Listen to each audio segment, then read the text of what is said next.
The Quran is the most sacred book in the world. It's the book of Allah. It's the speech of Allah. All the words of the Quran are the words of Allah. The Quran was revealed through Sayyidina Jibreel alayhi salam to our last Prophet Muhammad sallallahu alayhi wa sallam.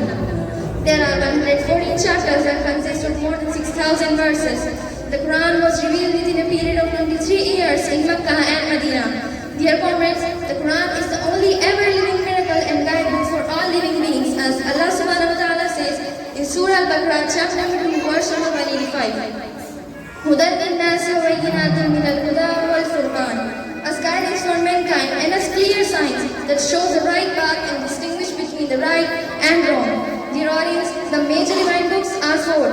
Torah was revealed to Sayyidina Musa alayhi salam, Zabur was revealed to Sayyidina Dawud alayhi salam, Injil was revealed to Sayyidina Isa alayhi salam, and the Quran was revealed to Sayyidina Prophet Muhammad sallallahu alayhi wa sallam, as Allah subhanahu wa ta'ala says in Surah An-Nahl, chapter number 16, verse number 89. وَنَزَّلْنَا عَلَيْكَ الْكِتَابَ تِبْيَانًا لِكُلِّ شَيْءٍ وَهُدًى وَرَحْمَةً وَبُشْرَى لِلْمُسْلِمِينَ. And we have revealed to you the book, an exposition of everything and guidance and mercy and glad for the Muslims. Dear audience, the subject of Quran is human beings. Its purpose is to guide them and lead them out of the darkness of evil into the light of truth. It's full of blessings. Whoever recites a letter from the Quran is rewarded 10 times over it. Our Prophet Muhammad sallallahu alaihi wasallam mentioned in one hadith, خَيْرُكُمْ مَنْ تَعَلَّمَ الْقُرْآنَ وَعَلَّمَهُ. The best among you is he who reads and recites the Holy Quran.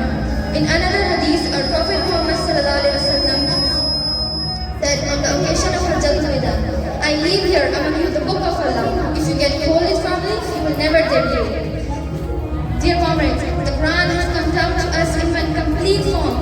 No change has been made to it. No part of it is forbidden. No part of it is missing. How can it be possible to change when Allah subhanahu wa ta'ala himself protects the Quran from all corruptions, as Allah subhanahu wa ta'ala says in Surah Al-Hajj, verse number 9. Inna nahnu nazzalna dhikra wa inna lahu lahafizun.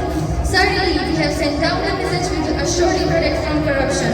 Here I conclude my talk, praying Allah subhanahu wa ta'ala to guide us all to his right path and give us opportunity to serve Islam and Holy Quran.